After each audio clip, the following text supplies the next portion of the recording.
Hey guys, it's your resident numerologist Michelle Arbeau for LotteryUSA.com. And, today is Valentine's Day, of course, and it's the day of love. However, it is an extremely volatile interchange energy.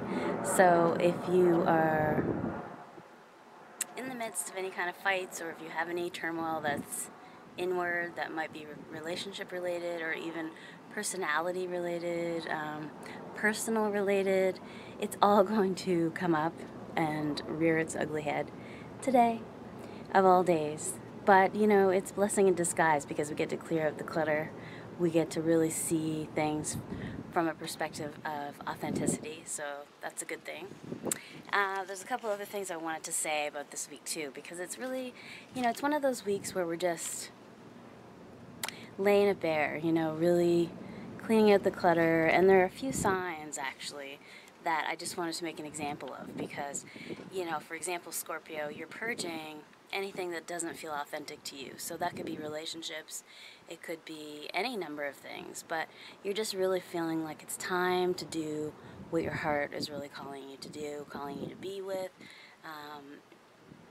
just making your life more simplistic and more in alignment with you.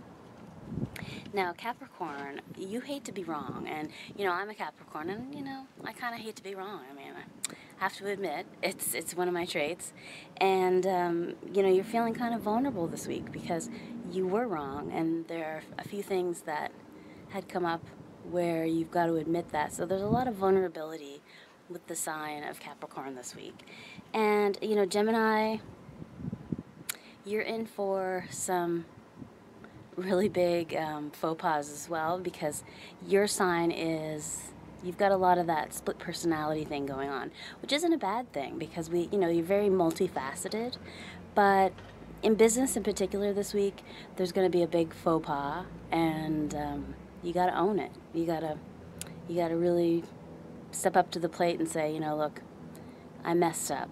And like the Capricorn, in a lot of ways, it's a hard thing for you to do. So there's a lot of different things going on with a lot of different signs, but there is a common theme, and that is just really being raw and real in a lot of ways, and that's a tough thing to do. So that's the week in a nutshell. And do read your horoscope, because just from the few that I've given you, you get a good idea, a little glimpse of the week, but you might have something a little bit different going on. So read it.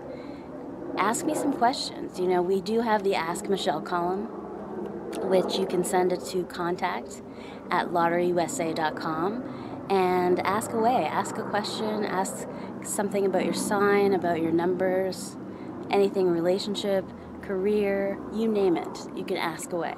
So do send me a question. I love to hear from you. Tune in next week for another Lottery Predictions column on LotteryUSA.com.